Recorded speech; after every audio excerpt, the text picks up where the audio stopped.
Israel और फिलिस्तीन दो ऐसी शक्तियां जो लगभग पिछले 75 वर्षों से अंतर्राष्ट्रीय समुदाय में खलबली सी मची हुई है, क्योंकि अचानक से ये दोनों देश अपने एक दूसरे के सामने आकर खड़े हो चुके हैं। जैसे ही हमास ने 7 अक्टूबर को हमला किया, इजराइल के प्रधानमंत्री बेंजामिन नेतन्याहू ने कह दिया कि we are at war, this is not a practice drill. हमने पिछले वीडियो में आपको बताया था इजराइल का पक्ष। अगर आप कुछ भी जानना चाहते हैं, ऐसा कुछ जो पिछले वीडियो में छूट गया हो, तो प्लीज कमेंट करके बताएं अपने प्रश्नों को। इस वीडियो में हम देखेंगे कि फिलिस्तीन का पक्ष क्या है। दोनों पक्षों को जानना जरूरी है ताकि हम किसी बेहतर निष्कर्ष की ओर पहुंच सकें। नमस्कार दोस्तों, मैं रजत सिंह आप सभी का स्वागत करता हूं आपके अपने चैनल शोर में। इस वीडियो में हम बात करेंगे फिलिस्तीन के बारे में। फिलिस्तीन पर जो इस समय अंतर्राष्ट्रीय दबाव है वो उसका सामना कैसे कर रहा है और दुनिया के सामने अपना पक्ष कैसे रख रहा है। फिलिस्तीन की अगर देखें तो पिछले 1000 सालों में उस विशेष क्षेत्र पर पूर्वी यूरोप, मध्य पूर्व और भूमध्य सागर के वह क्षेत्र पर ऑटोमन एम्पायर या तुर्क साम्राज्य का राज रहा। 1299 से लेकर 1922 तक, यानी लगभग 700 साढ़े 700, यह एक बड़ा समय था, 750 साल का। और इस दौरान ऑटोमन एम्पायर में यहां पर अरबी लोग भी रह रहे थे, यहूदी लोग भी रह रहे थे और क्रिश्चियन लोग भी रह रहे थे, परंतु अरबी लोगों की संख्या ज्यादा थी। और प्रथम विश्व युद्ध तक आते आते अंग्रेज चाहते थे ऑटोमन एम्पायर को हराना ताकि वो जर्मनी को और कमजोर कर सकें, क्योंकि ऑटोमन एम्पायर प्रथम विश्व युद्ध में जर्मनी का साथ दे रहा था। तो प्रथम विश्व युद्ध में यहूदियों को उन्होंने उनका देश बसाने के सपने दिखाने शुरू कर दिए। अब प्रथम विश्व युद्ध से के बाद जैसे जैसे द्वितीय विश्व युद्ध की तरफ दुनिया बढ़ने लगी, हमें पता है एडोल्फ हिटलर ने यहूदियों पर अत्याचार करने और बढ़ा दिए। हमने अपने पिछली वीडियो में बताया था कि यूरोप में 1,70,00,000 में से लगभग 70 लाख यहूदी उन्होंने मार दिए थे, जिसके कारण यहूदी अब अपना देश का सपना देखने लगे थे और प्रॉमिस्ड लैंड की बातें करने लगे थे। जी हां, यहूदी प्रॉमिस्ड लैंड इजराइल और उसके आसपास के क्षेत्र को कहते हैं। अब द्वितीय विश्व युद्ध के बाद इंग्लैंड ने दो पक्षों को उस जमीन का प्रॉमिस कर दिया। जेरूसलम के आसपास की जमीन उन्होंने कहा यहूदियों से कि आपका प्रॉमिस्ड लैंड हम आपको देंगे, और अरबी लोगों से कहा कि ऑटोमन एम्पायर को हराने में आपने हमारी मदद की है, यह क्षेत्र हम आपको देंगे। जिस प्रॉमिस्ड लैंड की हम बात कर रहे थे, यानी यहूदी जिसको अपनी जमीन मानते हैं, चाहते हैं वहां पर थर्ड टेंपल बनाना। 1947 में संयुक्त राष्ट्र के दखल के बाद अंग्रेजों ने इस क्षेत्र के बंटवारे को लेकर अपनी जिम्मेदारी से पल्ला झाड़ लिया और संयुक्त राष्ट्र यानी यूनाइटेड नेशन से कहा कि साहब फिलिस्तीन के टुकड़े आप ही कर दो, हमसे ना हो पाएगा। फिलिस्तीन के 2 टुकड़े किए गए, एक अरबों को दे दिया गया और एक यहूदियों को दे दिया गया। यहूदियों ने तत्काल प्रभाव से 14 मई 1948 को अपना देश इजराइल बना लिया, और 1948 में ही एक बड़ा युद्ध सामने आया जब बहुत सारी अरब देश इजराइल के खिलाफ युद्ध लड़ने लगे। जैसे ही ये युद्ध समाप्त हुआ, तब तक इजराइल विजेता बनकर उभरा और उसने अब इस क्षेत्र के 3 टुकड़े कर दिए। एक खुद के पास रख लिया इजराइल नाम का देश, एक वेस्ट बैंक बना दिया और एक गाजा पट्टी बना दी। हमें पता है गाजा पट्टी की हालत क्या है, वहां पर मौजूद हमास द्वारा किया गया यह हमला है, जिसके कारण अंतर्राष्ट्रीय परिस्थितियां अचानक से बदली हैं और देश फिर से एक शीत युद्ध की तरफ बढ़ रहा है। 2021 में संयुक्त राष्ट्र यूनाइटेड नेशन के महासचिव एंटोनियो गुटरेज ने कहा कि पृथ्वी का नर्क है गाजा पट्टी। जी हां, गाजा पट्टी जिसके हमास ने जहां से हमला किया, इसके उत्तर पूर्व में इजराइल है और इसके दक्षिण पश्चिम में मिस्र है। सिर्फ ये 2 देश हैं जिनसे इसकी सीमा टकराती है और दोनों ही इसको कोई एक्सेस नहीं देते। इसकी लंबाई लगभग 41 किलोमीटर है, चौड़ाई 6 से 12 किलोमीटर और जनसंख्या लगभग 23 लाख लोगों की है वर्तमान में। जनसंख्या घनत्व के मामले में, कुपोषण के मामले में, बेरोजगारी के मामले में दुनिया में यह अव्वल नंबर पर है। कोई गर्व का विषय तो हो नहीं सकता। अगर आप गाजा की परिस्थितियों के बारे में बेहतर रूप से जानना चाहते हैं तो नेटफ्लिक्स पर एक पिक्चर बनाई गई है, डॉक्यूमेंट्री है, गाजा में शूट किया गया है, कोई एक्टर्स नहीं है, ये डॉक्यूमेंट्री है जिसका नाम है बॉर्न इन गाजा। कृपया उसको देखें, वहां की परिस्थितियों को बेहतर रूप से समझ पाएंगे, क्योंकि अचानक हमास ने ये जो हमला किया है ये बहुत सालों के जद्दोजहद के बाद है।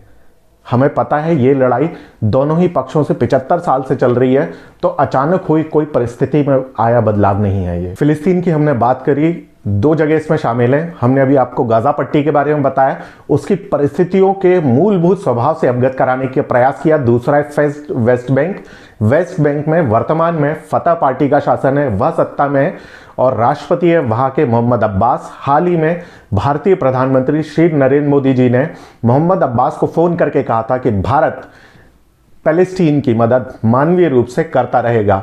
हमें पता है भारत 1961 से गुटनिरपेक्ष आंदोलन का अग्रणी नेता और संस्थापक सदस्य देश रहा है, इसलिए हम किसी भी अंतर्राष्ट्रीय दबाव में कभी भी नहीं आते। 2007 में गाजा पट्टी पर हमास ने अधिकार कर लिया था और वहां से उसकी हालत और बदतर होती चली गई, क्योंकि वहां हमास ने सरकार जरूर बना ली, परंतु उसके बाद इजराइल ने और मिस्र ने, जो उसके पड़ोसी दो मुल्क थे, उन्होंने अपनी सीमा बंद कर दी और जो सहायता देते थे वे गाजा पट्टी के लोगों को, वह भी बंद कर दी।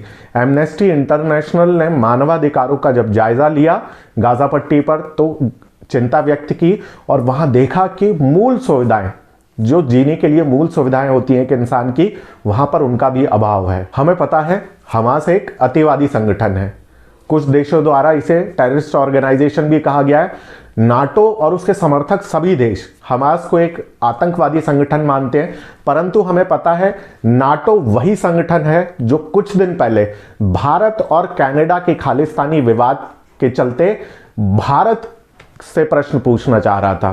तो हम ये नहीं कह सकते कि नाटो का जो पक्ष है वह भारत का पक्ष होगा। भारत ने कभी भी अंतर्राष्ट्रीय दबाव में आकर कोई फैसला नहीं लिया है, इसलिए भारत किसी भी आतंकवादी घटना के विरोध में, इसलिए भारतीय प्रधानमंत्री ने इजराइल पर हमला होने पर खेद व्यक्त किया था, संवेदनाएं व्यक्त की थी और आज भी भारत मानवीय सहायता दे रहा है फिलिस्तीन को। हमास के मिलिट्री कमांडर है मोहम्मद अल दिफ, जिन्होंने ये जो हमला किया 7 अक्टूबर को, उसको नाम दिया अल अक्सा फ्लड। जी हां, अल अक्सा एक मस्जिद है जिसका नाम हम सभी ने सुना है। अल अक्सा मस्जिद जो कि यरूशलेम में स्थित है, इस्लाम में इसको मक्का मदीना के बाद तीसरी सबसे मुकद्दस जगह माना गया है। यह 8वीं शताब्दी में बनी थी और वे ऐसा मानते हैं कि 621 में पैगंबर मोहम्मद साहब यहां से जन्नत के लिए गए थे। इसके पास गोल्डन गुंबद भी है जिसे डोम ऑफ रॉक कहा जाता है और इस संपूर्ण जगह का, इस पूरी जगह का जो एडमिनिस्ट्रेशन है वो जॉर्डेनियन वक्फ के पास है। जॉर्डेनियन वक्फ के अनुसार यहूदी यहां पर आ तो सकते हैं परंतु प्रे नहीं कर सकते। तो कई बार ऐसा देखा गया है कि जब यहूदी यहां आकर प्रे करने की कोशिश करते हैं तो वह घटना वाद विवाद या हिंसा में तब्दील हो जाती है। हमास के हमले के बाद जैसे ही इजराइल ने इसका जवाब दिया, इजराइल ने अपने ऑपरेशन को नाम दिया ऑपरेशन आयरन सोर्ड। ईरान ने कहा कि यह सेल्फ डिफेंस के लिए किया जा रहा है। भारत के पूर्व प्रधानमंत्री श्री अटल बिहारी वाजपेयी साहब ने कहा था कि अरबों की जिस जमीन पर इजराइल कब्जा करके बैठा है वो जमीन उसको खाली करना होगी। और वर्तमान भारतीय प्रधानमंत्री श्री नरेंद्र मोदी जी भारत के पहले प्रधानमंत्री बने जिन्होंने फिलिस्तीन जाकर उनके राष्ट्रपति से मुलाकात करी। जी हां, इससे पहले कभी भी कोई भारतीय प्रधानमंत्री फिलिस्तीन नहीं गया था। इस इजराइल और फिलिस्तीन के युद्ध के जो सबसे गंभीर परिणाम देखने में सामने आए हैं वह क्या है? वह है मानव त्रासदी। जी हां, जब हमास ने इजराइल पर अटैक किया तो लगभग 1,500 से ज्यादा लोगों की मौत हुई इजराइल में। उनके 22 शहरों पर आक्रमण किया गया। न जाने कितने आम आदमी और कितनी महिलाओं के साथ रेप की घटनाएं सामने आई और कुछ ऐसा ही नज़ारा फिलिस्तीन के साथ भी था। लगभग 4,000 से ज़्यादा जानें अभी तक जा चुकी हैं। 17 अक्टूबर को गाज़ा के अल अहली अस्पताल पर एक रॉकेट गिरा जिसमें 500 से ज़्यादा लोगों की मौत हुई। नाटो देश और इजराइल ने कहा कि यह फिलिस्तीन का ही फेल्ड रॉकेट है और फिलिस्तीन ने कहा कि यह इजराइल का रॉकेट है। वह रॉकेट किसी का भी रहा हो, पर मरने वाले आम मासूम लोग ही थे। इसलिए यह जो रॉकेट है इसकी जिम्मेदारी कोई ले ना ले, परंतु यह रॉकेट इस युद्ध का ही गंभीर परिणाम है जिसकी जिम्मेदारी जितनी इजराइल की है उतनी फिलिस्तीन की है। दोनों अपने सिर से यह जिम्मेदारी का बोझ नहीं हटा सकते। इस युद्ध में प्रारंभ से ही धार्मिक कारण हमें देखने को मिलता है। अलग अलग पक्ष यहूदियों और फिलिस्तीनों के धार्मिक प्राचीन कारणों की बात करते हैं, परंतु जो धार्मिक कारण आज हैं वे 1 साल पहले भी थे, परंतु यह युद्ध आज है, 1 साल पहले नहीं था। यह अंतर्राष्ट्रीय दबाव भी है, अंतर्राष्ट्रीय परिस्थितियां भी हैं जो दोनों ही देशों को अपनी विदेश नीति के तहत प्रभावित करती हैं। अगर हम चीन की तरफ देखें तो चीन ने हाल ही में अपने 6 चाइनीज वॉरशिप्स मिडिल ईस्ट की तरफ भेज दिए। उसका कहना है कि वह दोनों देशों में शांति और लोकतंत्र का समर्थक है। चीन जैसा देश जो अपने देश के लोगों को आज तक लोकतंत्र दे ही नहीं पाया, जो खुद लोकतंत्र का समर्थक नहीं है, उसकी जनता को लोकतंत्र नहीं दे पाया। हमें याद है 1989 में जब हजारों स्टूडेंट्स चीन में थिएननमेन स्क्वायर पर लोकतंत्र की मांग कर रहे थे, तो उन स्कूल कॉलेज के बच्चों का सामना और विरोध करने के लिए चीनी सरकार ने टैंक भेजे थे। चाइनीज गवर्नमेंट के अनुसार मरने वालों की संख्या 200-300 थी, परंतु अंतर्राष्ट्रीय पब्लिकेशन के अनुसार 3000 से ज्यादा स्टूडेंट पर गोलियां चलवाई थी चाइना ने। उसे लोकतंत्र चाहिए मिडिल ईस्ट में, लोकतंत्र के लिए 6 चाइनीज वॉरशिप्स भेजे हैं। मेरा एक आसान सा मशवरा है चाइनीज प्रेसिडेंट को कि वे स्वयं जाकर खड़े हो जाएं हमास में। अगर स्वयं चाइनीज प्रेसिडेंट चले जाएंगे तो मैं शर्तिया तौर पर कह सकता हूं कि हमास, फिलिस्तीन और इजराइल कोई भी हथियार ना उठा पाएगा, क्योंकि चीन से कोई नहीं लड़ेगा। दूसरी तरफ देखें, उसके 6 वॉरशिप जाने का कारण क्या है। मैंने G20 के सफल सम्मेलन पर भारत सरकार को बधाई दी थी। पहले दिन भारत ने इंडिया ईस्ट यूरोप कॉरिडोर के बनाने के लिए Saudi Arabia, UAE, Jordan, Israel और यूरोपियन यूनियन से साइन करा लिए थे।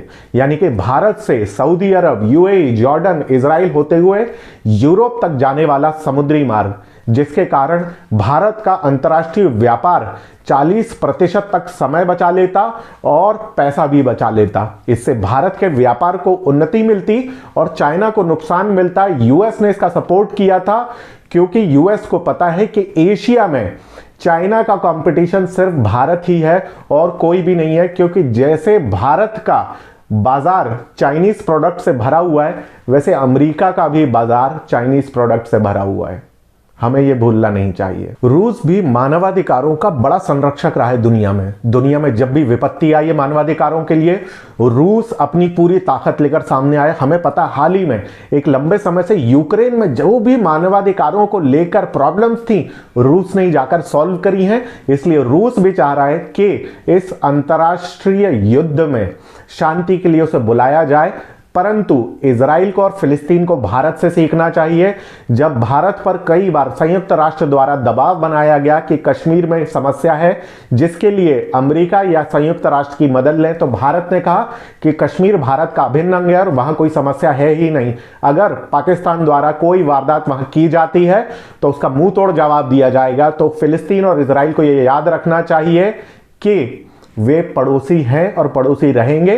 तो अपने नागरिकों के अधिकारों के लिए, अपनी सुरक्षा हेतु और अपनी उन्नति के लिए शांति का परिचय दें और बेहतर निर्णय लें। आशा करता हूं आप सभी को ये वीडियो जरूर पसंद आई होगी। हम जल्द मिलेंगे अपने अगली वीडियो के साथ, आपके सम्मुख प्रस्तुत होंगे। तब तक बने रहिए हमारे साथ। और हाँ, लाइक करना, सब्सक्राइब करना, कमेंट करना ना भूलें आपके अपने चैनल शोर को। आप सभी का धन्यवाद।